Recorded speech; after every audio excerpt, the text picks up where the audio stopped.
अंदर वाले इलेक्ट्रॉन्स बोलते हैं भाई हम भी तो नेगेटिव है, हम भी तो न्यूक्लियस का प्यार चाहते हैं, समझ रहे हो? तो वो आपस में एक दूसरे को रिपेल करते हैं, तो अंदर वाले इलेक्ट्रॉन्स क्या करेंगे ना, शील्डिंग इफेक्ट क्रिएट करेंगे। का एक और लिमिटेशन है, लेंथेनॉइड्स एक्टिनॉइड्स को अलग से प्लेस कर दिया। मतलब सोचो यार उनको कितना अनइम्पोर्टेंट फील होता होगा कि हम क्या ऐसे फिजूल में ही है क्या? तो लड़कियों के नाम तो बहुत जल्दी याद हो गए होंगे, है ना? मैम ये तो हो गए हमें याद।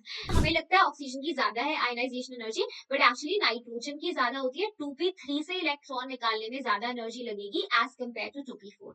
बैंगन, गाजर, आलू इन थैला, है ना? ऐसे ध्यान रख सकते हो।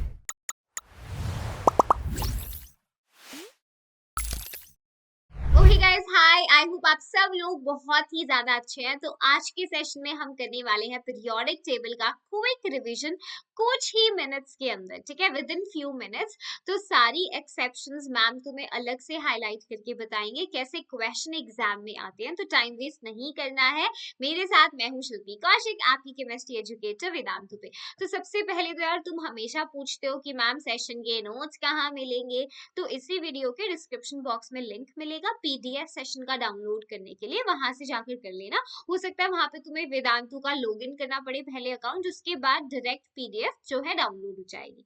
ऑल्टरनेटिवली तुम टेलीग्राम के ग्रुप से भी जाकर ले सकते हो, तो उसका लिंक भी डिस्क्रिप्शन बॉक्स में होगा। तो सबसे पहले तो यार थम्स अप कर दो, थम्स अप के साथ क्या बोलते हैं, सब्सक्राइब मैं भूल जाती हूँ, यस। तो you have to subscribe to the channel and yes, because हम बहुत सारी अमेजिंग चीजें तुम्हारे एग्जाम के लिए प्लान कर रहे हैं, तो do not miss anything and subscribe, right? अब पूरा चैप्टर खत्म होने के बाद तुम्हें ये देखना है कि शिल्पी मैम के सेशन में पढ़ने के बाद तुम्हें कितना समझ आया है और कितना तुमने सेशन से ग्रास्प किया है। उसके लिए मैम ने वीक्विज डीपीपी बनाया है, जो कि भी जिसका लिंक वीडियो के डिस्क्रिप्शन बॉक्स में है। तो पहले पूरा सेशन अटेंड कर लो, नोट्स मत बनाना, वो मैं तुम्हें प्रोवाइड कर दूंगी हैंड रिटन, उसके बाद अपना डीपीपी लगा लेना, दैट वुड बी सफिशिएंट, ठीक है? चलो अगर हम बात करते हैं जेई मेंस के पेपर की, लाइक इस चैप्टर का वेटेज अराउंड 3.6%, यानी कि एक सवाल तो पक्का होता है, एक क्वेश्चन तो गारंटीड एग्जाम में देखने को मिलता है। कभी कभी 2 सवाल भी यहाँ से आ जाते हैं, राइट? तो बहुत ध्यान से तुम्हें समझना है। तो शुरू का जो पार्ट है ना, हिस्ट्री वाला पार्ट पीरियोडिक टेबल की, वो सब डिलीट हो चुका है सिलेबस से। तो तुम्हारी main story periodic table, modern periodic table से शुरू होती है, जहां पे हेनरी मॉजले ने ये बोला था कि यार सारे साइंटिस्ट अब तक कुछ ना कुछ अपने टेबल में गलती कर रहे हैं। तो उन्होंने सोचा कि क्या ऐसा क्या कॉमन गलती है। तो अगर तुम ध्यान दो, डॉबरिनर ट्रायड्स में, न्यूलैंड्स ऑक्टेव्स में, लॉथरमेयर कर्व्स में, सबने एटॉमिक मासेस को एज आधार मानकर एलिमेंट्स का क्लासिफिकेशन किया था, है ना? लेकिन यहाँ पर मॉसले ने क्या किया, उस एटॉमिक मास को छोड़कर एटॉमिक नंबर के बेसिस पे एलिमेंट्स का क्लासिफिकेशन किया। तो ये बोलते हैं, इन्होंने अपना लॉ दिया, है ना, उसमें इन्होंने बोला the properties of elements are periodic function. Periodic function मतलब जो रिपीट करता है after certain interval of time, है ना? जैसे 25 दिसंबर, क्रिसमस हर साल आ रहा है, सो दैट बिकम्स पीरियोडिक, है ना? तो प्रॉपर्टीज एलिमेंट्स की पीरियोडिक फंक्शन है उनके एटॉमिक नंबर की। अब उन्होंने एटॉमिक नंबर कैसे लिया था, उन्होंने स्पेक्ट्रोस्कोपी किया था। तो एक्सरे स्पेक्ट्रोस्कोपी जब उन्होंने किया तो उन्होंने एक ग्राफ प्लॉट किया था between frequency of the X ray जो एमिट हुआ था और with respect to the atomic number of the element, तो उनको एक स्ट्रेट लाइन मिला था। तो इस स्पेक्ट्रोस्कोपी एक्सपेरिमेंट से उन्होंने कंफर्म किया था कि एटॉमिक नंबर एक बेटर आधार है as compare to atomic mass, क्योंकि ये सेम चीज उन्होंने मास के साथ भी किया था, वहां स्ट्रेट लाइन नहीं आया था, ठीक है? एक बार एग्जाम में ग्राफ भी पूछा हुआ है, बच्चों ने सोचा है कहाँ से ग्राफ पूछा है, it was actually from here, Mauchly law का, है ना, बेसिस था ये। Okay, so modern periodic table में तुम्हें 18 वर्टिकल कॉलम्स मिलते हैं जिनको हम ग्रुप्स बुलाते हैं, 7 हॉरिजॉन्टल रोज होती हैं जिनको अपन पीरियड्स बुलाते हैं, ठीक है? और हर एक ग्रुप में ना तुम एक चीज देखोगे, हर ग्रुप के अंदर जो वैलेंस शेल कॉन्फ़िगरेशन है वो कॉमन होता है। मतलब valence shell configuration of every group is going to be same. इसीलिए जो एलिमेंट सेम ग्रुप में आते हैं ना, उनकी प्रॉपर्टीज में भी सिमिलैरिटी होती है। यस, टोटल 4 ब्लॉक्स है SPDF। लार्जेस्ट ग्रुप कौन सा है? थर्ड ग्रुप लार्जेस्ट है, क्योंकि उसके अंदर लेंथेनॉइड्स, एक्टिनॉइड्स जो नीचे हमने रखे हैं ना, वो भी उसी ग्रुप के अंदर आते हैं। देखो यहाँ पर तो मैम ने छोटे छोटे पॉइंट्स यहाँ अटैच किए हैं सेशन नोट्स, ताकि जब डाउनलोड करो तो तुम्हें सब कुछ लिखा हुआ मिले और क्विकली रिवीजन भी हो जाए हमारा, है ना। तो ये देखो यहाँ से 1 से 18 ये अपने सारे, कर्सर नहीं दिख रहा होगा शायद तुमको, है ना। तो 1 to 18 ये हाइड्रोजन वाली फैमिली, और ये लास्ट कहने को हाइड्रोजन की फैमिली है पर है नहीं। तुम्हें पता है ना हाइड्रोजन की पोजीशन डिफाइन नहीं है। तो ये जो अपना मॉडर्न पीरियोडिक टेबल है, इसकी एक लिमिटेशन है कि हाइड्रोजन का कोई पोजीशन डिफाइन नहीं है हमारे पास। हाइड्रोजन रिजेंबल करता है एल्कली मेटल से भी, होता ये नॉन मेटल है, हेलोजेंस की तरह होता है, इसकी प्रॉपर्टीज भी। तो कहाँ जाए कहाँ ना जाए वी डोंट नो। तो there is nothing like hydrogen family, ये टर्म ही गलत होता है, ठीक है। तो कभी पूछे एल्कली मेटल्स कितने हैं, तो हाइड्रोजन तो वैसे ही डिफाइन नहीं है पोजीशन, और ऊपर से नॉन मेटल है, तो सिर्फ और सिर्फ नीचे वाले एलिमेंट्स को काउंट करोगे तुम, ठीक है। साथ में इसका एक और लिमिटेशन है, लेंथेनॉइड्स एक्टिनॉइड्स को अलग से प्लेस कर दिया। मतलब सोचो यार उनको कितना अनइम्पोर्टेंट फील होता होगा कि हम क्या ऐसे फिजूल में ही है क्या। फिजूल नहीं है, हमारे तो सिलेबस में चैप्टर भी है एक डी एंड एफ ब्लॉक, तो एफ ब्लॉक को हम इग्नोर नहीं कर सकते हैं, ठीक है। तो ये देखो कॉमन से नाम मैम ने लिखे, जैसे डी ब्लॉक एलिमेंट्स को अपन ट्रांजिशन एलिमेंट्स बुलाते हैं, लेकिन zinc, cadmium, mercury transition elements नहीं होते हैं, ठीक है। क्योंकि ट्रांजिशन एलिमेंट्स में एक कंडीशन होती है कि उनका जो डी होता है ना वो इनकम्प्लीट होना चाहिए न्यूट्रल एटम में या उसके किसी करस्पॉन्डिंग आयोन के अंदर। बट जिंक, कैडमियम, मर्क्यूरी के अंदर इवन तुम इनकी कैटायनिक फॉर्म्स भी लेते हो तो भी डी जो होता है पूरा 10 इलेक्ट्रॉन्स होते हैं, वो भरा हुआ होता है पूरा, है ना। तो ये नहीं होते हैं, इनको छोड़ के बाकी सब डी ब्लॉक के होते हैं। देन लेंथेनॉइड्स एक्टिनॉइड्स कहाँ से शुरू होते हैं? लेंथेनॉइड्स एटॉमिक नंबर 58 से 71। इनका ग्रुप क्या है, पीरियड क्या है, ध्यान रखना है। एक्टिनॉइड्स 90 से 103, ये भी कौन से ग्रुप और पीरियड से है, ध्यान रखना है, ठीक है। चलो तो यस मैम लिखवा देंगी सब कुछ, टेंशन नहीं लेंगी, तुम सिर्फ सुनो, तुम सिर्फ शिल्पी मैम को सुनो, सेशन अटेंड करो, नोट्स मैं तुम्हें प्रोवाइड करा रही हूँ, कुछ भी नहीं लिखना तुम्हें, ठीक है, बस सुनना है, समझना है। चलिए अब देखो यहाँ पे ना ये बहुत काम की चीज है, पीरियड नंबर और ये ग्रुप नंबर, ठीक है। तुम्हें ना नोबल गैसेस का एक्चुअली, एक तो नोबल गैसेस तुम्हें याद होनी चाहिए, हीना, नेहा और कैटरीना, जेरोक्स, रीना। नीचे ऑर्गेनिज्म होता है। ये तो लड़कियों के नाम जो बहुत जल्दी याद हो गए होंगे, है ना। मैम ये तो हो गए हमें याद। तो ये नोबल गैसेस है, इनको तुम्हें एटॉमिक नंबर इनका याद रखना है, ठीक है। जैसे हीलियम का एटॉमिक नंबर कितना है, 2 है। फिर उसके बाद नियॉन का 10 है, आर्गन का 18 है, क्रिप्टॉन का 36 है, जेनॉन का 54 है और रेडॉन का 86 है। नीचे 118 होता है ना। अब तुम्हें इसके रिस्पेक्ट में ध्यान में रखना है कि ये कौन से पीरियड के अंदर आती है। मतलब ऐसे याद कर लो, हीना, नेहा और कैटरीना, जेरोक्स, रीना, तो पीरियड अपने आप ही याद हो जाएगा, ठीक है। ये इंफॉर्मेशन ना तुम्हें बहुत मदद करती है। मैम हम क्यों याद करें इसे, इस इंफॉर्मेशन का क्या काम है? तो दरअसल इस इंफॉर्मेशन का काम ये होता है कि जब भी तुमसे कभी पेपर में कोई भी एटॉमिक नंबर का एलिमेंट देकर पूछा है कि उसका पीरियड बताओ, है ना, पूछा है ये कौन से पीरियड से बिलोंग करता है, जैसे हमसे यहाँ पूछा है कि एटॉमिक नंबर 47 है किसी एलिमेंट का, वो कौन से पीरियड के अंदर आता है, तो तुम्हें क्या करना है, वो जो भी एटॉमिक नंबर दिया ना उसके आगे आने वाली नोबल गैस को देखो। मतलब 47 एटॉमिक नंबर से आगे कौन सी नोबल गैस आएगी।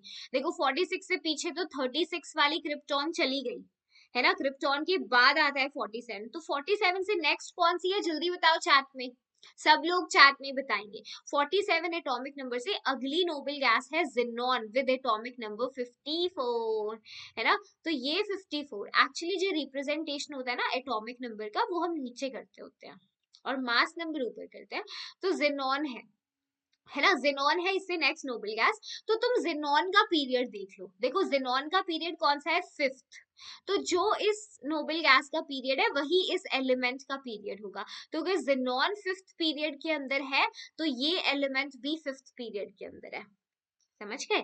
तो ये इसीलिए करने को बोला है मैंने, एलिमेंट्स जो नोबल गैसेस है उनके एटॉमिक नंबर और उनके पीरियड को ध्यान में रखना, ताकि तुम किसी भी रैंडम कोई भी एलिमेंट तुमसे पूछा उसका पीरियड तुम बता पाओ। ठीक है, छोटी सी चीज है। चलिए, एक क्वेश्चन यहाँ से पूछा हुआ है, PYQ है, जिसमें पूछा था सीक्वेंस बताइए, correct sequence of filling the electrons in the period, है ना। तो ये सीक्वेंस होती है, पहले तुम पिछली इनर्ट गैस भरते हो, जो भी पीछे इनर्ट गैस गई होती है, फिर NS के अंदर इलेक्ट्रॉन्स आते हैं, फिर N-2F के अंदर, N-1D और लास्ट में NP के अंदर, है ना। अब मान लो अगर F और D है ही नहीं, उस एलिमेंट के अंदर D और F है ही नहीं, तो कुछ नहीं होता, NS के बाद NP भर दोगे। अगर F और D है तो उनको फिल करोगे, है ना। अगर F नहीं है, सिर्फ S के बाद D है फिर P है, तो इस ऑर्डर में फिल करोगे। मतलब सीक्वेंस ये होना चाहिए तुम्हारा। ठीक है, अब देखो पहले पीरियड के अंदर तुम सिर्फ और सिर्फ फर्स्ट पीरियड एलिमेंट्स में सिर्फ 1s भरा जाता है। ठीक है, जैसे हाइड्रोजन 1s1, हीलियम 1s2, खत्म, पहला पीरियड शॉर्टेस्ट होता है, खत्म हो गया, है ना। सेकेंड और थर्ड पीरियड में हम sp को भरते हैं। देखो 2s सेकेंड पीरियड के अंदर, 2s 2p, थर्ड पीरियड में 3s 3p, और इसके पीछे जो भी नोबल गैस गई होती है, जैसे यहाँ पे इसके पीछे हीलियम गया होगा, है ना, यहाँ इनके पीछे नियॉन गया होगा, यहाँ आर्गन गया होगा, तो उस नोबल गैस को उसके बाद 2s 2p, है ना, सेकेंड पीरियड में। चलिए, फिर 3s 3p, फोर्थ और फिफ्थ पीरियड में ऑर्डर होता है sdp, देखो sdp, है ना। फिर उसके बाद सिक्स और सेवंथ में ऑर्डर होता है sfdp। मतलब वैसे अगर तुम्हें ऊपर वाला जो मैम ने सीक्वेंस लिखा है वो अगर तुम्हें ध्यान में होगा तो तुम ये कर सकते हो। ये चीज ना कॉन्फ़िगरेशन लिखने में बहुत मदद करती है, और ध्यान रखो एक्सेप्शंस को ये कवर नहीं करता, है ना। ऐसे इनकी भी इनर्ट गैस तुम लिख लेना जो पीछे गई होगी, एक्सेप्शंस में ये फॉलो नहीं होता। ये बाकी एक्सेप्शंस को छोड़ के अगर किसी भी एलिमेंट का कॉन्फ़िगरेशन लिखना है तो हम इस एनर्जी सीक्वेंस के अंदर लिखते हैं। ठीक है, ओके चलिए, अब थोड़े से एलिमेंट्स को ब्लॉक वाइज देख लेते हैं। एस ब्लॉक के अंदर हमारे कौन आते हैं? एस ब्लॉक में हमारा ग्रुप नंबर 1 और ग्रुप नंबर 2 के एलिमेंट्स आते हैं। ठीक है, जनरल कॉन्फ़िगरेशन जो भी पिछली इनर्ट गैस रही होगी, NS1 to 2। ठीक है, NS1 to 2 कैसे आया? देखो, फर्स्ट ग्रुप वालों की NS1 होती है और सेकेंड ग्रुप वालों की NS2 होती है। ठीक है, हाइड्रोजन को हम वैसे नहीं कंसिडर करते हैं, you know that, but still कहीं लिखा हुआ है इसको, but it's a drawback, right. चलिए, फिर आगे चलते हैं पी ब्लॉक एलिमेंट्स में। तो तुम्हें ब्लॉक वाइज ना कॉन्फ़िगरेशन देखना है थोड़ा, ठीक है, कॉन्फ़िगरेशन देखकर चलना है। जैसे पी ब्लॉक एलिमेंट्स का जनरल कॉन्फ़िगरेशन क्या है? NS2 NP1 to 6। ठीक है, अब यहाँ पे हीलियम को मत गिनना, हीलियम हालांकि तुम्हें मिला है पी ब्लॉक में, बट तुम्हें पता है that is having configuration 1s2, yes or no, बोलो everyone। ओके, चलो अब ये चीज पे ध्यान देना, ये जो कॉन्फ़िगरेशन है ना NS2 NP1 to 6 और पीछे इनर्ट गैस है ना, जो इनर्ट गैस गई है, ये एक्चुअली फॉलो होती है सिर्फ सेकंड और थर्ड पीरियड एलिमेंट्स के लिए। ये सेकंड थर्ड पीरियड एलिमेंट्स के लिए होता है। जैसे तुम फोर्थ पीरियड में जाते हो और फिफ्थ में, तो बताओ वहां पे डी भी भरना शुरू हो जाता है, यस और नो एवरीवन? यस, वहां पे NS2 N-1 D होता है ना, यस और नो एवरीवन? यस, वो पूरा भरा हुआ होगा पीछे वाला। और फिर NP कितना होता है? 1 to 6, एवरीवन बोलो, कर सकते हो। ये कौन है? फोर्थ और फिफ्थ है, फोर्थ और फिफ्थ की है ये, यस और नो? अब ऐसे ही तुम सिक्स्थ और सेवंथ की लिख सकते हो। सिक्स्थ और सेवंथ में तुम्हारा N-2F14 भी आ जाएगा। इनर्ट गैस पीछे जो गई है NS2, N-2F में 14, है ना, और N-1D में 10 और NP1 to 6। बोलो एवरीवन कैन डू दिस। ये किसके लिए? अपना सिक्स्थ और सेवंथ के लिए, है ना, सॉर्टेड। चलो, जनरल कॉन्फ़िगरेशंस लिख सकते हो। सो हाँ, 13 to 18 ग्रुप वाले पी ब्लॉक के अंदर होता है। यहाँ तुम्हें सब दिखता है, मेटल्स भी, नॉन मेटल्स भी, मेटलॉइड्स भी। टोटल एलिमेंट्स 37 होते हैं, राइट। तो एक टर्म होती है रिप्रेजेंटेटिव एलिमेंट्स या नॉर्मल एलिमेंट्स। इसमें तुम्हारे एस और पी ब्लॉक के एलिमेंट्स आते हैं। हम इसमें नोबल गैसेस को काउंट नहीं करते होते हैं वैसे, क्योंकि रिप्रेजेंटेटिव एलिमेंट्स में कंडीशन होती है कि उनकी जो कॉन्फ़िगरेशन होती है वैलेंस शेल की, वो इनकम्प्लीट होनी चाहिए, इसीलिए। ठीक है, छोटा सा पॉइंट है, ध्यान रखना चाहो रख सकते हो। ओके फिर उसके बाद देखो डी ब्लॉक एलिमेंट्स में तुम्हारे थर्ड से 12th ग्रुप वाले डी ब्लॉक के अंदर आते हैं, है ना, यहाँ पे तुम देख सकते हो। जनरल कॉन्फ़िगरेशन इनर्ट गैस पीछे जो भी गई है, yes, n-1, okay, n-1 d 1 to 10 ns 1 to 2, ये जनरल कॉन्फ़िगरेशन है। अब यहाँ पे एक्सेप्शंस काफी होते हैं, ठीक है, तो ये वाली कॉन्फ़िगरेशन की एक्सेप्शंस मैं तुम्हें डी और एफ ब्लॉक के अंदर पढ़ाती हूँ। जब हम वो वाला चैप्टर करेंगे ना, तो इनकी एक्सेप्शंस वहां पढ़ाऊंगी कि जैसे अभी तो तुम्हें 3D सीरीज की पता है, 3D सीरीज की तो चिंदू सी एक्सेप्शन है, तुम्हें पता है कि मैम हाँ क्रोमियम कॉपर के अंदर आती है, यस और नो, है ना, यहाँ पे हाफ फिल्ड कॉन्फ़िगरेशन से या फुली फिल्ड से इधर D5 हो जाता है, इधर D10 हो जाता है ना। बाकी यहाँ बहुत एक्सेप्शन होती है 4D के अंदर, है ना, यहाँ की एक्सेप्शंस अपन वहां पढ़ेंगे डीएफ में, सॉर्टेड है, यस। एक ध्यान रखो पैलेडियम, भाई पैलेडियम बहुत इंपॉर्टेंट है, ये एक लौता ऐसा एलिमेंट होता है तुम्हारे डी ब्लॉक के अंदर जिसमें एस के अंदर कोई इलेक्ट्रॉन नहीं होता, 4D10 5s0, तो S खाली होता है, बाकी सब में S में कोई ना कोई इलेक्ट्रॉन होता है, समझ रहे हो बात को, बोलो एवरीवन, यस, शिल्पी मैम को बोलो यस मैम, सॉर्टेड है, यस और नो, ओके, चलिए, तो बहुत ध्यान से करनी है ये चीजें, ठीक है। अब उसके बाद थोड़े एक्स्ट्रा पॉइंट्स मैम ने सीरीज वाइज लिख दिया है, तो ये सारे तुम्हारे नोट्स के लिए है, प्लीज इनको रिवाइज कर लेना, ठीक है। जैसे ट्रांजिशन एलिमेंट्स में मोस्टली तुम्हें इनके कंपाउंड्स कलर्ड कॉम्प्लेक्सेस आयोन्स बनाते होते हैं, ये जो हम आगे पढ़ेंगे, है ना, कोऑर्डिनेशन भी हम पढ़ते हैं, पूरी इन्हीं के ऊपर बेस्ड होती है। फिर अपनी 4 सीरीज होती है इसके अंदर, first second third fourth transition series, तो कहाँ से कहाँ जा रही है, शुरू हो रही है, वो देख लेना, it's the basic thing, sorted है, यस एवरीवन, बोलो no confusion, no confusion, okay. चलो अब ये देखो एफ ब्लॉक एलिमेंट्स में तुम्हें यहाँ पर जनरल कॉन्फ़िगरेशन मिलती है, ये ध्यान रखना, n-2 F14, n-1 D 0 से 1 और ns2, सॉर्टेड है एवरीवन, ओके। चलो तो फिर जल्दी से कमेंट करो, थोरियम की कॉन्फ़िगरेशन बताओ, थोरियम की कॉन्फ़िगरेशन एक्सेप्शनल होती है, जी हाँ, कमेंट करके बताना, we will cover in DNF block इनके एक्सेप्शंस भी, ठीक है। ये इनर ट्रांजिशन एलिमेंट्स भी कहलाते हैं, इनके जो तुम देख सकते हो आउटर मोस्ट शेल इनकी भी इनकम्प्लीट होती है और इनको वहां पे रखा गया है ट्रांजिशन, अगर एक्चुअली तुम इनका पोजीशन देखते हो तो लेंथेनॉइड्स को कहाँ रखा हुआ है हमने, ये जो 14 लेंथेनॉइड्स है ये ग्रुप नंबर 3 के अंदर है, पीरियड नंबर 6 में, ठीक है। और ये जो एक्टिनॉइड्स है तुम्हारे पास, ये भी ग्रुप 3 के अंदर है, पीरियड नंबर 7 में। Inner transition elements rare earth elements भी बुलाते थे क्योंकि काफी इनके ऑक्साइड्स रेयर होते थे पहले के टाइम में, ठीक है। अब यहाँ पे ध्यान देना, देखो ये इंपॉर्टेंट चीज है, how will you predict the period group and block of element, ध्यान दे रहे हो सब लोग, यस मैम, हम बातें ज्यादा करते हैं चैट के अंदर, देखो ये इंपॉर्टेंट पॉइंट है बेटा कि आप प्रिडिक्ट कैसे करोगे पीरियड ग्रुप और ब्लॉक किसी एलिमेंट का, तो सबसे पहले तो अगर एटॉमिक नंबर दिया हुआ है ना, इसमें दो तरीके से पूछ लेता है, कभी एटॉमिक नंबर देकर कभी कॉन्फ़िगरेशन देखकर, ठीक है। तुम एटॉमिक नंबर वाला समझ लो, एटॉमिक नंबर अगर दिया है ना, सबसे पहला काम होगा तुम ये चेक करोगे जो मैम स्क्रीन पे लिख कर लाई है कि कहीं उस एलिमेंट का एटॉमिक नंबर 58 से 71 के बीच में या 90 से 103 के बीच में तो नहीं है या इसके बीच में तो नहीं है, क्यों, मान लो अगर 58 से 71 के बीच में तुम्हें एटॉमिक नंबर मिला तो इसका मतलब वो लेंथेनॉइड है, और हम जानते हैं लेंथेनॉइड 6th पीरियड में है, एफ ब्लॉक के अंदर है, थर्ड ग्रुप के अंदर है, तो अपना answer with in second solve हो गया, कुछ नहीं करना तुम्हें, ठीक है। अगर 90 से 103 है, तुम्हें पता है एक्टिनॉइड है, 7th पीरियड है, एफ ब्लॉक ग्रुप नंबर 3, है ना, सॉर्टेड।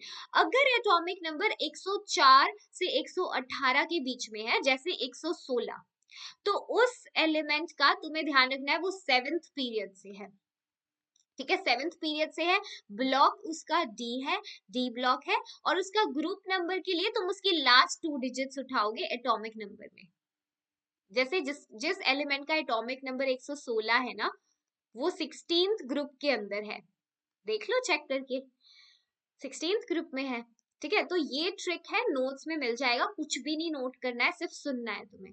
अगर मैम, अगर हमारी किस्मत इतनी अच्छी ना हुई, इसके अलावा कोई और एटॉमिक नंबर आ गया तो हम क्या करेंगे? तो कोई बात नहीं, जुगाड़ करेंगे हम। देखो, उसके अलावा ये ट्रिक फॉलो करनी है तुम्हें। Group number will be equal to 18 plus z. Z क्या है? जो भी तुम्हारा एलिमेंट है उसका एटॉमिक नंबर, ठीक है, atomic number of given element, है ना, गिवन एलिमेंट का एटॉमिक नंबर, उसमें से घटा देना है atomic number of next noble gas, ठीक है। तो इसका मतलब group number 18 plus atomic number उस एलिमेंट का माइनस जो उससे नेक्स्ट नोबल गैस आ रही है उसका एटॉमिक नंबर, ये तुम्हें ग्रुप नंबर देगा, ठीक है। जल्दी से बताओ, Z इज इक्वल टू 48 के लिए ग्रुप नंबर बताओ, एटॉमिक नंबर 48 है तो 18 में उसका एटॉमिक नंबर डालो 48 माइनस नेक्स्ट नोबल गैस कौन सी होगी? 54 वाली जेनॉन। अब इसकी वैल्यू बताओ, ये कौन से ग्रुप से है, जल्दी। Yes, okay. अगर देखो, कभी कभी ऐसा होता है, तुम 18 लेके जब इसे सॉल्व करते हो ना, तो तुम्हारा आंसर नेगेटिव आ जाता है, तो बताओ क्या ग्रुप नंबर नेगेटिव में हो सकता है? बोलो, ये क्या मजाक हो गया मैम, ग्रुप नंबर नेगेटिव में कैसे हो जाएगा? नहीं हो सकता है, नहीं हो सकता है, बोलो। हाँ, तो उस केस में अगर 18 से नेगेटिव आता है, अगर ये नेगेटिव आ गया, if negative, then use this, 18 की जगह पे 32 लगाओगे, 18 की जगह पे 32 लगा के करना आ जाएगा, है ना। जैसे यहाँ पर 12 आएगा, है ना, this is coming out to be 12, कर सकते हो तुम, तो ऐसे यहाँ पे 32 लगा देना। ब्लॉक हम डिटरमाइन कर लेंगे on the basis of group number. एक बार ग्रुप नंबर पता चल गया तो ब्लॉक तो देख ही लोगे, और पीरियड के लिए मैम पहले ही ट्रिक बता चुकी हैं, है ना। तो ये तामझाम से तुम्हारा आंसर हो जाएगा, 4 नंबर मिल जाएंगे अगर सवाल आया तो, ठीक है। अब सवाल ये है कि मैम, अगर इलेक्ट्रॉनिक कॉन्फ़िगरेशन दिया तो कोई बात नहीं, तुम क्या करो, सारे इलेक्ट्रॉन्स को जोड़ के उसका एटॉमिक नंबर निकाल लो और फिर इस मेथड से सॉल्व कर लो, ज्यादा टाइम नहीं लगेगा। अलग अलग ट्रिक्स मत याद रखो, है ना। चलो, तो मैम ने लिख दिया, ये कुछ तुम्हारी एक्सेप्शनल कॉन्फ़िगरेशन है जो मैम ने नोट्स के लिए अटैच किया है, ताकि नोट्स में तुम्हें सब कुछ मिल जाए, है ना, copper, silver, gold, palladium, chromium, molybdenum. तो बाकी तुम डी वालों की, हैवियर वालों की छोड़ सकते हो, 3D सीरीज का बेशक एक दो सीरीज का देख लो, क्योंकि वो डी एंड एफ में हम अलग से कॉन्फ़िगरेशन में कराऊंगी तुम्हें, ठीक है। चलिए, ये छोटू सा टॉपिक है जिसमें सवाल पूछता है पेपर में नॉमेनक्लेचर एलिमेंट्स का जिनका एटॉमिक नंबर 100 से ज्यादा होता है। जब तक उन्हें ऑफिशियल सिस्टमैटिक नाम नहीं देते, हम इस नाम से उन्हें बुलाते हैं, जैसे तुम्हारा निक नेम होता है। तो यहाँ पे तुम्हें क्या करना है, एलिमेंट्स का नाम देने के लिए तुम्हें पहले क्या करना है, एक रूट के हिसाब से, है ना, रूट निकालना है तुम्हें, हर एटॉमिक नंबर के हिसाब से रूट होता है, और पीछे सफिक्स के तौर पे ईएम ऐड करना होता है। जैसे देखो, 0 के लिए क्या रूट होता है? नील। 0 मतलब नील बटा सन्नाटा, वही वाला नील मतलब खाली अंडा, है ना वो। 1 के लिए अन होता है, 2 के लिए बाई, बाई को ध्यान से याद रखना, कुछ पीछे डाई करते हैं इसे, गलत है, ठीक है, ट्राई। फिर 4 के लिए क्वाड होता है, 4 के लिए इट्स नॉट टेट्रा, ठीक है। 5 के लिए पेंट होता है, ठीक है, देन हेक्स। फिर 7 के लिए सेप्ट होता है, हेप्ट नहीं होता, बच्चे हेप्ट कर लेते हैं। ऑक्ट। फिर 9 इज इंपॉर्टेंट, एन होता है, एन, एन, एन ना, एन वाला एन, ठीक है। सो दिस इज एन, इसको भी ध्यान रखना, this is important, this is not non, ये वो नहीं है जो तुम ऑर्गेनिक में करते हो, है ना, इसके वर्ड यूज थोड़े से अलग है। बस ये देख के तुम्हें पीछे ईएम ऐड करना है, बताओ कर सकते हो? तो जल्दी से मैम को बताओ, 1 1 1, अरे कुछ ज्यादा ही 4 हो गए, 1 1, चलो 0 कर लो। अच्छा, पेपर में जो पूछा हुआ है 109 का पूछा हुआ है पेपर में, बताना जरा जल्दी। अन निल इन, अनिल इन, और फिर ईयम, कर सकते हो? यस, तो इसको ध्यान रखना, छोटू सा टॉपिक है, ओके। चलिए, यहाँ पे मैम ने नॉमेनक्लेचर प्रैक्टिस के साथ अटैच किया है, जैसे ये रहा 102 109, अनिल इनियम, है ना, सिंबल भी पूछ लेता है तो फर्स्ट डिजिट से उनका सिंबल निकल जाता है, UN E, राइट। चलिए तो आगे चलते हैं एटॉमिक रेडियस। तो ये तुम्हारा स्ट्रक्चरल पार्ट था, यहाँ से तुम्हारा शुरू होता है प्रॉपर्टीज का पार्ट। ठीक है, तो स्ट्रक्चरल पार्ट से कम ही सवाल आते हैं, बट कभी कभी पूछ लेता है, तो यू शुड बी, हमने रिवाइज कर लिया है ना, यू शुड बी रेडी। तो एटॉमिक रेडियस की अगर हम बात करते हैं तो तीन तरीके से अपन इसको निकालते हैं। कोवैलेंट रेडियस जो कोवैलेंट मॉलिक्यूल्स में निकलते हैं, मेटालिक रेडियस और वॉन डर वाल रेडियस। इसका मैग्नीट्यूड अगर कंपेयर करना है तो वॉन डर वाल रेडियस हमेशा सबसे बड़ी होती है, कोवैलेंट सबसे छोटी होती है, क्योंकि कोवैलेंट में तुम्हें पता है बॉन्ड, जब कोवैलेंट बॉन्ड बनता है तो शेयरिंग ऑफ ऑर्बिटल्स होता है ना, एटॉमिक ऑर्बिटल्स का शेयरिंग हुआ है। तो वहां पे जब तुम डिस्टेंस निकालते हो दो न्यूक्लियस के बीच का और उसको हाफ करते हो तो ये डिस्टेंस कम आता है ओवरलैपिंग की वजह से, ये सबसे छोटी होती है। वॉन डर वाल के केस में तुम्हें पता है एक्चुअल बॉन्डिंग नहीं होती एटम्स के बीच में, वो दूर दूर होते हैं। तो ऐसे केस में अगर तुम इंटरन्यूक्लियर डिस्टेंस का हाफ करते हो तो तुम्हें एक्चुअल रेडियस से ज्यादा ही मिलती है ना। तो वॉन डर वाल रेडियस सबसे बड़ी होती है, कोवैलेंट सबसे छोटी होती है, मेटालिक बीच में आती है। ठीक है, चलिए उसके बाद इफेक्टिव न्यूक्लियर चार्ज समझना बहुत जरूरी है, तो यहाँ पर हम समझते हैं। तो मैम ने खाली स्क्रीन ले ली है, ठीक है, ध्यान देना प्लीज। इफेक्टिव न्यूक्लियर चार्ज को हम समझना चाहते हैं। देखो एक न्यूक्लियस मैम ने दिखाया है किसी एटम का, ठीक है, और ये अलग अलग शेल्स हैं, इनके अंदर इलेक्ट्रॉन्स भरे हुए हैं अंदर, यहाँ भी बहुत सारे इलेक्ट्रॉन्स पड़े हुए हैं, ठीक है, और कुछ वैलेंस इलेक्ट्रॉन है। तो इफेक्टिव न्यूक्लियर चार्ज क्या होता है, तुम्हें पता है न्यूक्लियस अपने सारे इलेक्ट्रॉन्स पे अट्रैक्शन लगाता है। क्यों? क्योंकि इलेक्ट्रोस्टैटिक अट्रैक्शन पॉजिटिव नेगेटिव को पकड़ता है ना। तो ये न्यूक्लियस अपने सारे इलेक्ट्रॉन्स को पुल करके रखता है।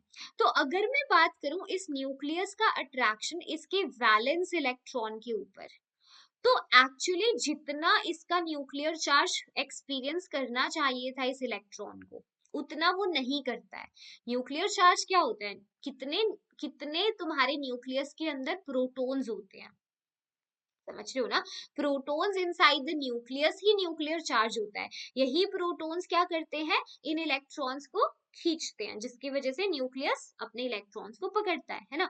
अब यहाँ पे क्या होता है ना, इस न्यूक्लियस का अट्रैक्शन अपने वैलेंस इलेक्ट्रॉन पे जितना तुम एक्सपेक्ट करते हो उससे हमेशा कम होता है। रीजन क्या है, अंदर वाले इलेक्ट्रॉन्स शील्ड करके रखते हैं।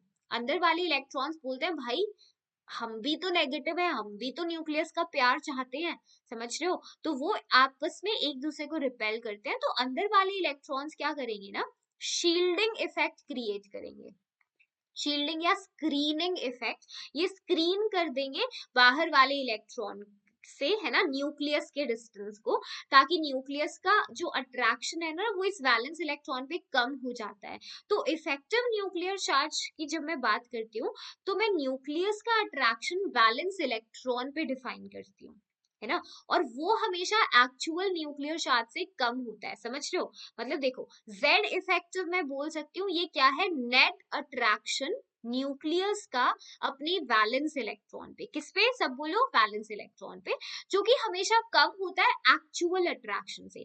Z तुम्हारा टोटल अट्रैक्शन होता है, ये तुम्हारा एक्चुअल न्यूक्लियर चार्ज होता है। Nuclear charge is nothing but number of protons, atomic number ये होता है, ठीक है। तो इस टोटल अट्रैक्शन में से अगर तुम टोटल रिपल्शन को सब्ट्रैक्ट कर दो, वो टोटल रिपल्शन क्या है, ये जो शील्ड कर रहे हैं जो अंदर के इलेक्ट्रॉन्स, जो स्क्रीनिंग इफेक्ट क्रिएट हो रहा है ना। तो हमेशा न्यूक्लियस का अट्रैक्शन वैलेंस इलेक्ट्रॉन पे कम ही होता है जितना एक्चुअली होना चाहिए, समझ रहे हो पॉइंट को सब लोग, स्क्रीनिंग या शील्डिंग की वजह से, ठीक है। ओके, अब इसका ट्रेंड भी समझ लो। इफेक्टिव न्यूक्लियर चार्ज का ट्रेंड क्या होता है, जनरल लेफ्ट टू राइट जब हम अक्रॉस अ पीरियड जाते हैं तो हम ये बोलते हैं इफेक्टिव न्यूक्लियर चार्ज बढ़ जाता है, ठीक है। और ऊपर से नीचे जब हम जाते हैं तो हम ये ऊपर से नीचे जाने में ना प्लस माइनस होता रहता है, कम ज्यादा, बट ओवरऑल अपन कांस्टेंट मान के चलते हैं, ठीक है, ओवरऑल अपन कांस्टेंट मान के चलते हैं। तो इस कॉन्सेप्ट को दिमाग में फिट कर लो अच्छे से, क्योंकि सारे ट्रेंड्स इसी के ऊपर आधारित होते हैं, समझ रहे हो, सारे ट्रेंड्स इसी के ऊपर बेस्ड होंगे। चलो, तो एटॉमिक रेडियस का एक जनरल ट्रेंड देखते हैं।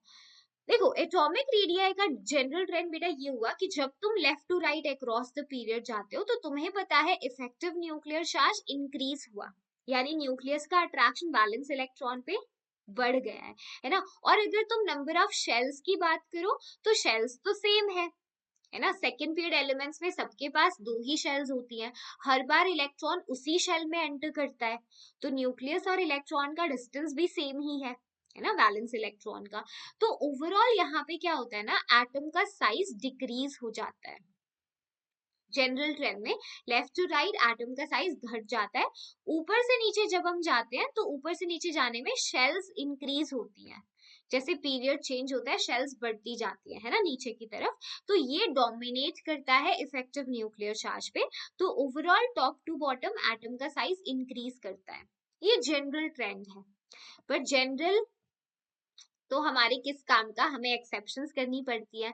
तो यहाँ पे एक्सेप्शंस देखो, जो तुम्हारे एक तो जो तुम्हारे नोबल गैसेस है ना, उनका साइज अपने रिस्पेक्टिव ग्रुप में सबसे ज्यादा, सॉरी पीरियड में, अपने रिस्पेक्टिव पीरियड में सबसे ज्यादा होता है, ठीक है। वहां पे van der Waals radii measure करते हैं हम। ओके दूसरा, अगर तुम फर्स्ट ट्रांजिशन सीरीज को देखते हो, देखो स्कैंडियम से जिंक तक तब हम जा रहे हैं, तो हम एक्सपेक्ट करते हैं कि लेफ्ट टू राइट जाने पे साइज कम होना चाहिए, बट एक्सपेरिमेंटली ऐसा ऑब्जर्व हुआ है कि स्कैंडियम से क्रोमियम तक तो साइज डिक्रीज कर रहा है। देखो 1.44322218, स्कैंडियम से क्रोमियम साइज डिक्रीज करता है, मैंगनीज से निकल तक साइज नियरली सेम रहता है, और फिर कॉपर से जिंक साइज बढ़ जाता है। तो इट इज हैपनिंग लाइक, पहले एटॉमिक साइज घट गया है ना, फिर ऑलमोस्ट ऐसे से कांस्टेंट, और फिर कॉपर जिंक में बढ़ गया थोड़ा, ऐसा सा ग्राफ तुम्हें मिलता है, एनसीईआरटी में ग्राफ चेक कर लेना, यू कैन सी, ठीक है। एक्सपेरिमेंटली डिटरमाइन हुआ है, तो इस ट्रेंड को थोड़ा सा ध्यान में रखना, ठीक है।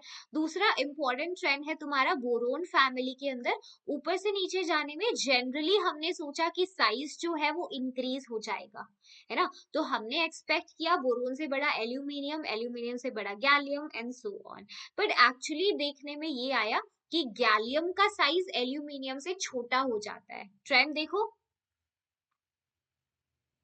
बैंगन, गाजर, आलू इन थैला, है ना। सो इट्स लाइक बैंगन, गाजर, आलू इन थैला, है ना, ऐसे ध्यान रख सकते हो। तो क्यों ऐसा होता है, गैलियम का साइज क्यों कम हो गया, क्योंकि poor screening of D orbital, gallium से पहले हमने 3D पूरा भरा है जिंक में, है ना, 3D10, और डी वाले कैसे होते हैं, पुअर शील्डर्स होते हैं। पुअर शील्डिंग की वजह से इफेक्टिव न्यूक्लियर चार्ज, खुद सोचो, अगर शील्डिंग कम हो गया तो इफेक्टिव न्यूक्लियर चार्ज बढ़ जाएगा, जिसकी वजह से साइज कम हो जाता है। तो ये वाली जो कॉन्ट्रैक्शन होती है इसको बोलते हैं ट्रांजिशन कॉन्ट्रैक्शन या स्कैंडाइड कॉन्ट्रैक्शन, ठीक है। नोट कर सकते हो तुम नोटबुक के अंदर, वरना हाँ नोट्स मैम तुम्हें दे ही देंगे, सो डोंट वरी। ओके चलिए, यहाँ पे और एक्सेप्शन देखो, अगर हम टॉप टू बॉटम बात कर रहे हैं, ठीक है, तो अगर तुम स्कैंडियम, यट्रियम और लैंथेनम यहाँ पर मूव कर रहे हो, देखो स्कैंडियम, यट्रियम, लैंथेनम में कोई एक्सेप्शन नहीं होता, टॉप टू बॉटम जो है स्कैंडियम से ज्यादा यट्रियम का साइज है, यट्रियम से ज्यादा लैंथेनम का होता है, ये सही है, ठीक है। पर लैंथेनम के जस्ट बाद ना तुम ट्रांजिशन, सॉरी तुम लेंथेनाइड्स को फिल करते हो, लेंथेनम के जस्ट बाद 14 एलिमेंट्स लेंथेनॉइड्स आते हैं, और उसके अंदर एफ ऑर्बिटल भरा जाता है, और एफ तो डी से भी गंदा शील्डर है, समझ रहे हो। तो यहाँ पर क्या होता है ना, इसका इम्पैक्ट देखने को मिलता है कि जो 5D सीरीज वालों का साइज है ना, वो बराबर हो जाता है ऑलमोस्ट 4D सीरीज वालों के। उसका रीजन होता है lanthanide contraction, poor shielding of the 4f orbital, ठीक है। किस वजह से हुआ है बेटा ये, 4f की पुअर शील्डिंग की वजह से, ध्यान रखोगे इस बात को, बिल्कुल, है ना, ऐसा होता है। तो यहाँ पे देखो टाइटेनियम से बड़ा है जिरकोनियम, लेकिन जिरकोनियम हॉफनियम सेम है, यहाँ से जिरकोनियम से हॉफनियम जाने में जितना साइज बढ़ना चाहिए था उतना ही घट जाता है कॉन्ट्रैक्शन की वजह से, तो साइज ऑलमोस्ट सेम हो जाता है, ठीक है।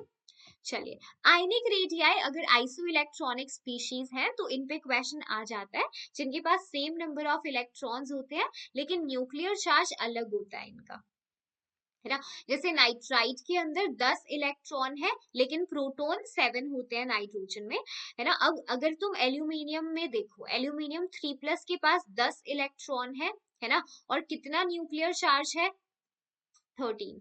अब यहाँ पे तुम्हें कैसे देखना होता है बताओ, जैसे तुम कंपेयर कर सकते हो जितना ज्यादा, है ना, कि डिफरेंस होगा, यहाँ देखो एक छोटा सा पॉइंट पहले मैम तुम्हें बताती है, आइसो इलेक्ट्रॉनिक से पहले एक छोटा सा पॉइंट यहाँ देखो। कभी भी ऐसा देखा गया है कि कोई केटायन है ना, उसका साइज छोटा होता है अपने पेरेंट एटम से, क्योंकि उसका केटायन का इफेक्टिव न्यूक्लियर चार्ज बढ़ने की वजह से साइज छोटा होता है। और किसी एनायन का साइज अपने न्यूट्रल एटम से हमेशा बड़ा होता है, ठीक है। अब आइसो इलेक्ट्रॉनिक स्पीशीज में देखो नाइट्राइट है तुम्हारे पास, और अगर इन दोनों को तुम कंपेयर करो तो नाइट्रोजन में देखो 10 इलेक्ट्रॉन है और 7 प्रोटॉन है उसको पकड़ने के लिए, तो यहाँ पे तो साइज में एक्सपेंशन हो जाएगा। 7 प्रोटॉन 10 इलेक्ट्रॉन, इलेक्ट्रॉन तो बिल्कुल खुले होके घूमेंगे एटम के अंदर, तो साइज इंक्रीज हो जाता है। अगर तुम एल्यूमिनियम के टाइम को देखते हो तो यहाँ पे इलेक्ट्रॉन्स तो 10 हैं लेकिन उनको पकड़ने वाले 13 प्रोटॉन्स हैं, तो यहाँ पे साइज में बहुत कॉन्ट्रैक्शन आ जाती है, समझ लो। तो इफेक्टिव न्यूक्लियर चार्ज के हिसाब से हमेशा सोचा करो।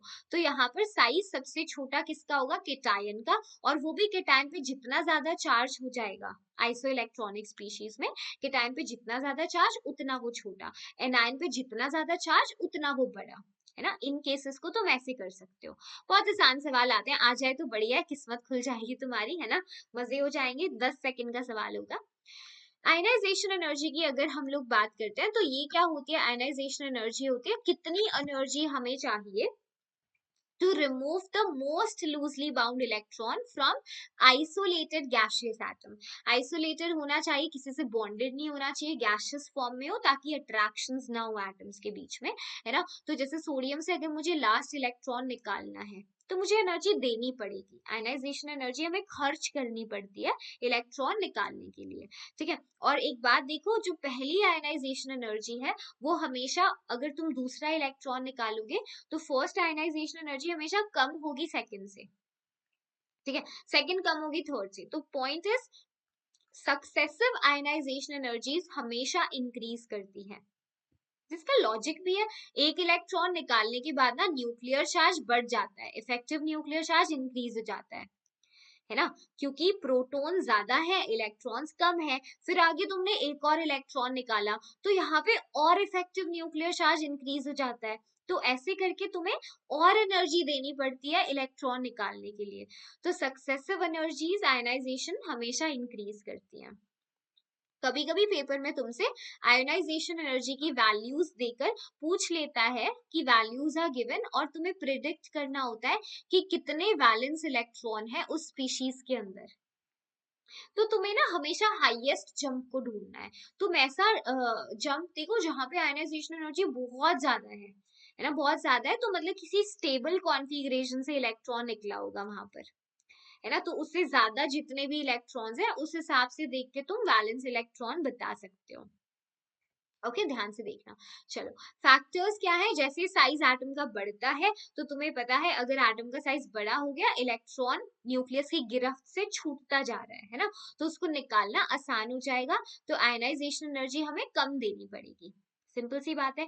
Okay, then next is effective nuclear charge. अगर इफेक्टिव न्यूक्लियर चार्ज ज्यादा है, मतलब न्यूक्लियस का अट्रैक्शन बैलेंस इलेक्ट्रॉन पे ज्यादा है ना, उसको निकालने के लिए बहुत ज्यादा आयनाइजेशन एनर्जी देनी पड़ेगी। ओके, अगर शील्डिंग ज्यादा है, मान लो अगर शील्डिंग ज्यादा है मतलब अंदर के इलेक्ट्रॉन्स जो है अच्छे से शील्ड कर रहे हैं, न्यूक्लियस का प्यार बैलेंस इलेक्ट्रॉन तक पहुंचने नहीं दे रहे, है ना, तो अगर शील्डिंग ज्यादा होती है उसके केस में तुम्हें पता है आयनाइजेशन एनर्जी कम हो जाएगी, क्योंकि इलेक्ट्रॉन को निकालना आसान हो जाएगा, because effective nuclear charge will decrease, है ना। ये बेसिक से फैक्टर्स है। इसके अलावा इलेक्ट्रॉनिक कॉन्फ़िगरेशन, स्टेबल कॉन्फ़िगरेशन से कभी इलेक्ट्रॉन निकालोगे तो बहुत ज्यादा एनर्जी खर्च होती है तुम्हारी, तो यहाँ पे कंपेयर करने के लिए तुम देख सकते हो 2s2 फुली फिल्ड है, ठीक है, 2s2 अगर तुम्हें कभी कंपेयर करना है यहाँ पर, जैसे देखो 2s2 और 2p1 से अगर तुम्हें एनर्जी इलेक्ट्रॉन निकालना है तो तुम्हें पता है यहाँ पे ज्यादा आयनाइजेशन एनर्जी खर्च होती है।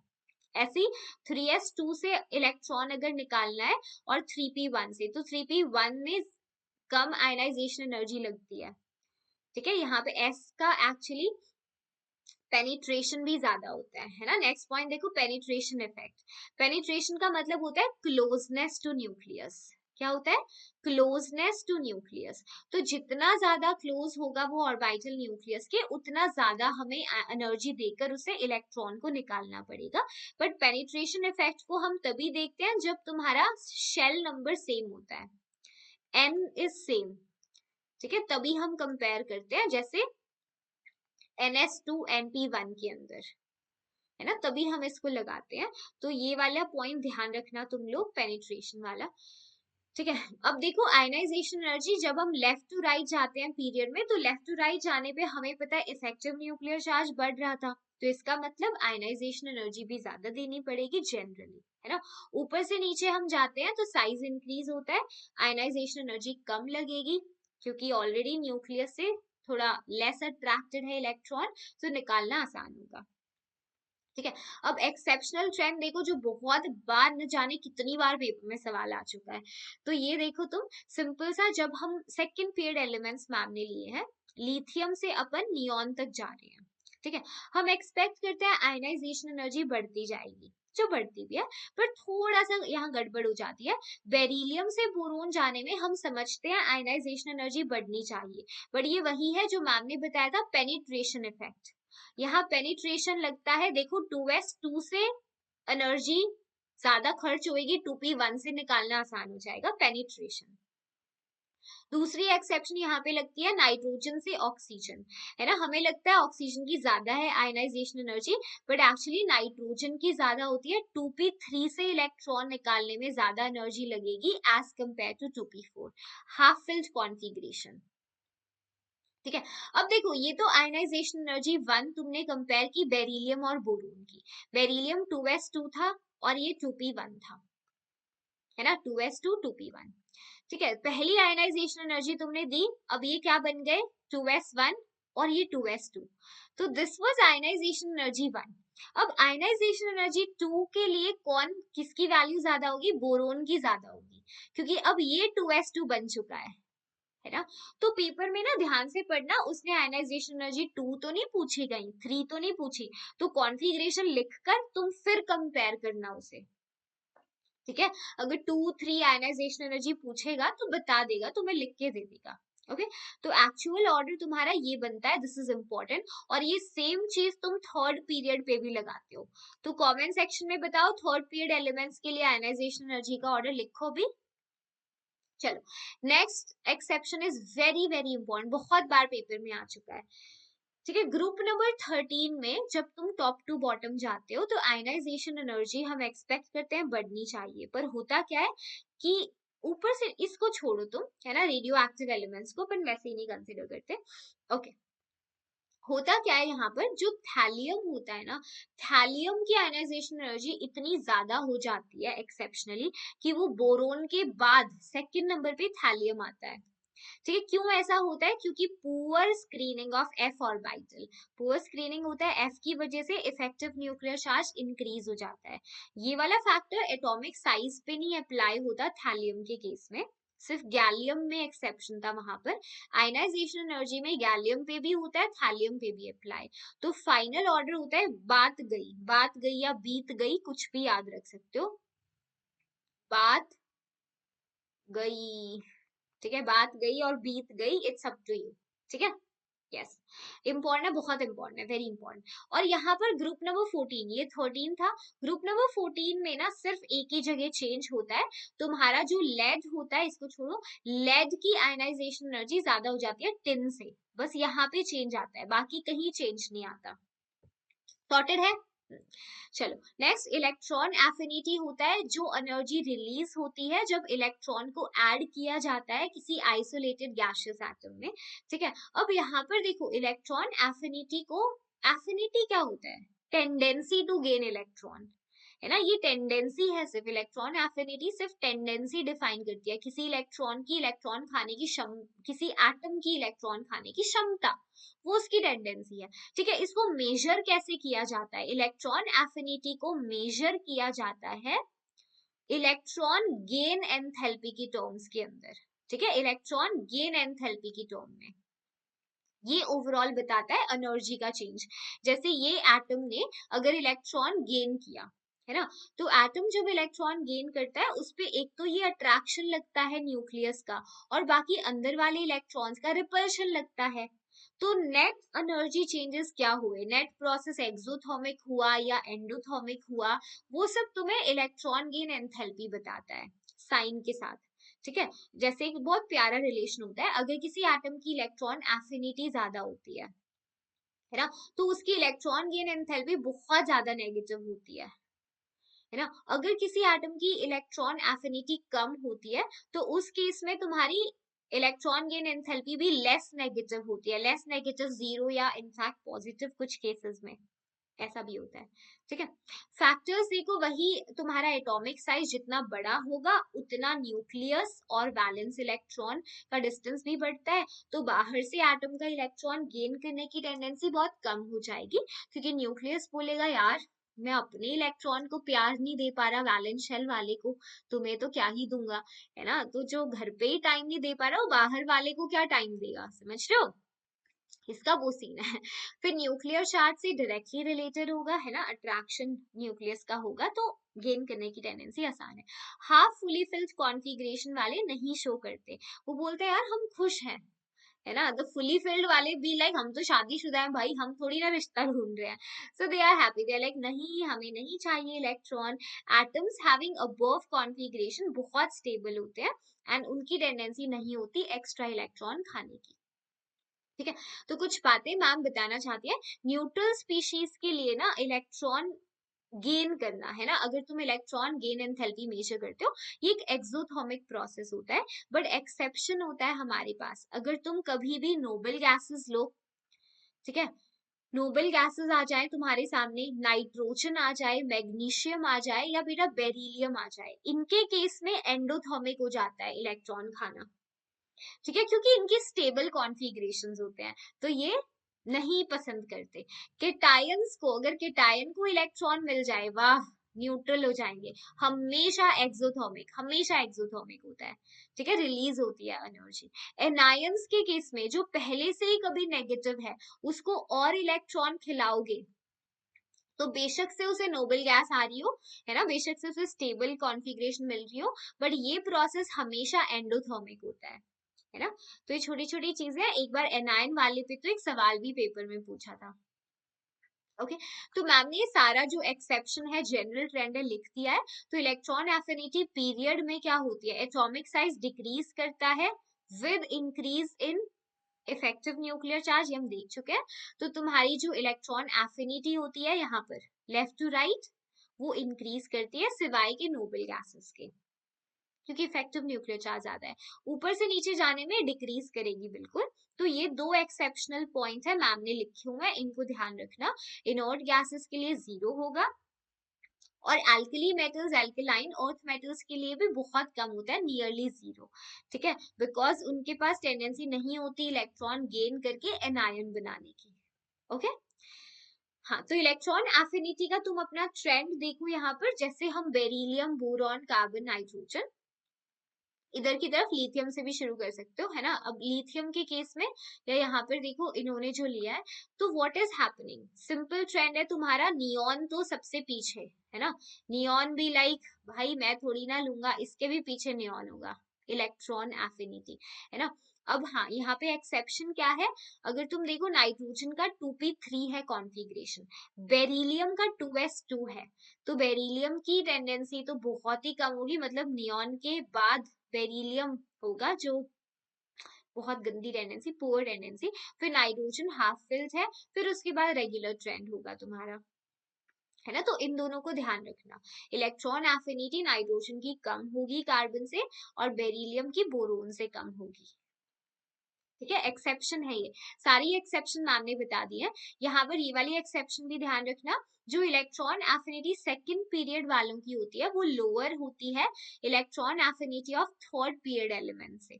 तो हमने सोचा तो था कि यार मोस्ट इलेक्ट्रोनेगेटिव तो फ्लोरीन होता है पीरियोडिक टेबल में, तो सबसे ज्यादा इलेक्ट्रॉन एफिनिटी भी फ्लोरीन की होगी, पर होती किसकी है, क्लोरीन की होती है। ठीक है, तो यहाँ पे सेकंड पीरियड वाले थोड़े जीत जाते हैं। ओके, चलिए ये वाले ट्रेंड को तुम इस वाले को हटा सकते हो, ठीक है। ग्रुप का इंडिविजुअल देख लो, दैट वुड बी क्लियर। क्यों ऐसा होता है? फ्लोरीन छोटे साइज का है तो आने वाले इलेक्ट्रॉन को काफी रिपल्शन फील होती है, राइट, इसलिए। तो इसीलिए वहां पे क्लोरीन में साइज ज्यादा मिलता है ना, स्पेस ज्यादा होता है, इलेक्ट्रॉन की रिपल्शन कम होती है, तो उनकी एफिनिटी सबसे ज्यादा है। Okay, then you have electronegativity, जो की टेंडेंसी होती है to attract the shared pair of electron, है ना। ये अब आइसोलेटेड स्टेट में नहीं डिफाइन की जाती, ये बॉन्डेड स्टेट में डिफाइन होती है। जैसे मान लो HCl, कोवैलेंट बॉन्ड होता है ये, ठीक है। अब इस बॉन्ड में एक इलेक्ट्रॉन हाइड्रोजन का है, एक क्लोरीन का, बट एक्चुअली इस बॉन्ड में क्या होता है, जो दोनों इलेक्ट्रॉन पेयर्स है ना, वो हाइड्रोजन की तरफ ज्यादा इंक्लाइंड होते हैं, क्योंकि ये ज्यादा इलेक्ट्रोनेगेटिव है हाइड्रोजन से, है ना। तो ये इलेक्ट्रोनेगेटिविटी जो है, ये तुम्हारे इस डिफरेंस से, इलेक्ट्रोनेगेटिविटी डिफरेंस से बॉन्ड के अंदर पोलैरिटी जनरेट होती है, ठीक है। ऐसा होता है, जितना ज्यादा एटम्स के बीच में इलेक्ट्रोनेगेटिविटी डिफरेंस होता है, उतना ही ज्यादा वो पोलर हो जाता है मॉलिक्यूल, और उतने ही ज्यादा उसके अंदर परसेंटेज आयोनिक कैरेक्टर आने लगते हैं, जिसको मेजर करने का फॉर्मूला भी है। अब वहां से सवाल नहीं आते, तो इट इज लेस इंपॉर्टेंट, तुम उसे छोड़ सकते हो, ठीक है, लाइक दैट। चलो, तो छोटे छोटे तुम्हारे यहाँ पे भी फैक्टर्स होते हैं, साइज ज्यादा होगा तो इलेक्ट्रोनेगेटिविटी कम होगी एटम की, ठीक है। इफेक्टिव न्यूक्लियर चार्ज ज्यादा होने से ज्यादा होती है, ये बहुत बेसिक पॉइंट्स है। चार्ज अगर कैटायनिक स्पीशीज के ऊपर ज्यादा है सेम एलिमेंट के लिए, तो ग्रेटर इलेक्ट्रोनेगेटिविटी वैल्यू होती है, क्योंकि वही पॉइंट है, इफेक्टिव न्यूक्लियर चार्ज ज्यादा हो गया तो घूम फिर के इट इज सेम थिंग। ऐसी ऑक्सीडेशन स्टेट का पॉइंट भी इसी से रिलेटेड होता है ना। हायर ऑक्सीडेशन स्टेट में वहां इलेक्ट्रोनेगेटिविटी ज्यादा होती है। ओके, फिर ये वाला इंपॉर्टेंट है हाइब्रिडाइजेशन का। देखो, हाइब्रिडाइजेशन में इलेक्ट्रोनेगेटिविटी तुम्हें पता है, जितना ज्यादा ऑर्बिटल में परसेंटेज S कैरेक्टर होता है, उतना ही वो न्यूक्लियस के करीब होता है, उतना ही ज्यादा उसकी इलेक्ट्रोनेगेटिविटी होती है। यस, ओके, बाकी सारी बेसिक पॉइंट है। ये मैम ने कुछ इलेक्ट्रोनेगेटिविटी वैल्यूज को अटैच कर दिया है, तो कुछ ध्यान रखना। फ्लोरीन है, जैसे क्लोरीन, ऑक्सीजन, नाइट्रोजन, है ना, इनको देखना जस्ट कंपैरिजन पर्सपेक्टिव से। हाइड्रोजन 2.1 होता है, तुम्हें पता रहेगा कौन ज्यादा कम है, ठीक है। ये छोटा सा पॉइंट होता है तुम्हारा ऑक्साइड्स के नेचर का। तो मेटल्स जो होते हैं, जनरली मेटल्स बेसिक ऑक्साइड्स बनाते हैं, है ना। और लेफ्ट टू राइट अगर तुम जाते हो, मेटालिक कैरेक्टर डिक्रीज करता है।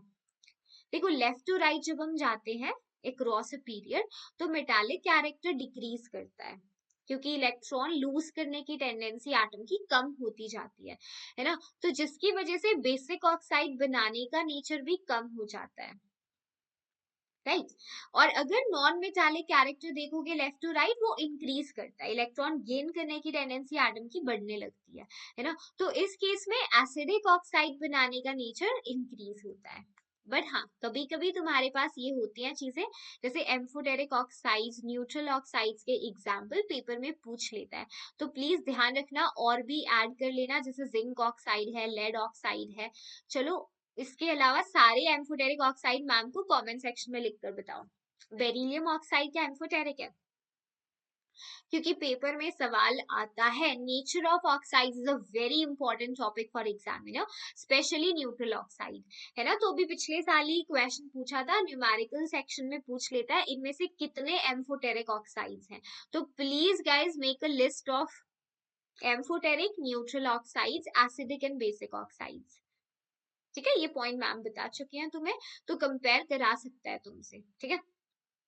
चलो, the last is oxidation state के अंदर अपना क्या ट्रेंड होता है। ग्रुप नंबर 1 एलिमेंट्स के पास एक वैलेंस इलेक्ट्रॉन होता है, तो ये लोग +1 ऑक्सीडेशन स्टेट दिखाते हैं, ठीक है। ग्रुप 2 वाले +2 दिखाते हैं, यहाँ पे कोई दिक्कत नहीं होती, सिंपल चलता है काम, ठीक है।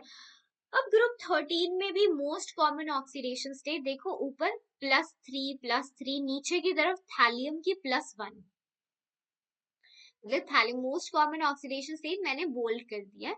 तो थैलियम में +1 ऑक्सीडेशन स्टेट मोस्ट कॉमन होती है। भाई, ऊपर एल्यूमिनियम में +3 होती है, इसका मतलब TlCl ज्यादा स्टेबल है TlCl3 से। हाँ, +1 +3, रीजन बता सकते हो? एक्चुअली ऐसा ऑब्जर्व हुआ है कि जब तुम हायर ऑक्सीडेशन स्टेट की स्टेबिलिटी देखते हो ना, वो डाउन द ग्रुप जाने पे डिक्रीज करती है।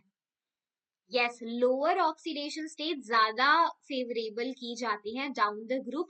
ऐसा तुम्हें ग्रुप 13 से 17 के एलिमेंट्स के अंदर देखने को मिलता है। ये क्यों होता है? इनॉट पेयर इफेक्ट की वजह से, है ना, जिस इफेक्ट की वजह से तुम्हारे जो इलेक्ट्रॉन्स आउटरमोस्ट एस के अंदर प्रेजेंट होते हैं, वो बॉन्ड फॉर्मेशन में पार्ट नहीं ले पाते, क्योंकि उनको एक्साइट, उनको अनपेयर कराने के लिए बहुत ज्यादा एनर्जी देनी पड़ती है, तो उनमें रिलक्टेंस आने लगता है। ठीक है, तो दे बी लाइक यार कौन इतने इलेक्ट्रॉन एक्साइट करा के +3 में जाएगा, +1 में खुश है। तो ये पॉइंट थोड़ा ध्यान रखना अपना। ठीक है, तो मैम ने सारी ऑक्सीडेशन स्टेट को यहाँ पे बोल्ड कर दिया है जो ज्यादा कॉमन है। देखो नीचे जैसे लेड भी है, +2 में ज्यादा फेवर होता है, ये +5 +6 तक ना जाके +2 में जाते हैं, है ना। एस्टेटिन +1, बिस्मुथ +3। ओके लाइक दैट, तो ध्यान रखना। ठीक है, चलिए ये तुम्हारे ट्रांजिशन वालों के जिनको डी और एफ ब्लॉक में कर सकते हो, तो इतनी कोई प्रॉब्लम की बात नहीं, वहां भी करेंगे। ठीक है, चलो, तो ये अपना क्विक रिवीजन था पीरियोडिक टेबल का। आई होप सेशन ने हेल्प किया तुम्हें। तो अब इस सेशन के बाद डीपीपी जरूर सॉल्व कर लेना, शिल्पी मैम नेक्स्ट टाइम मिलेंगे तुम्हें। और चैनल पे सब्सक्राइब रहो, पीडीएफ सेशन का बहुत जरूरी होगा, तो इसी वीडियो के डिस्क्रिप्शन बॉक्स में लिंक है, वहां से डाउनलोड कर लो। ठीक है, I will see you next time, bye, take care.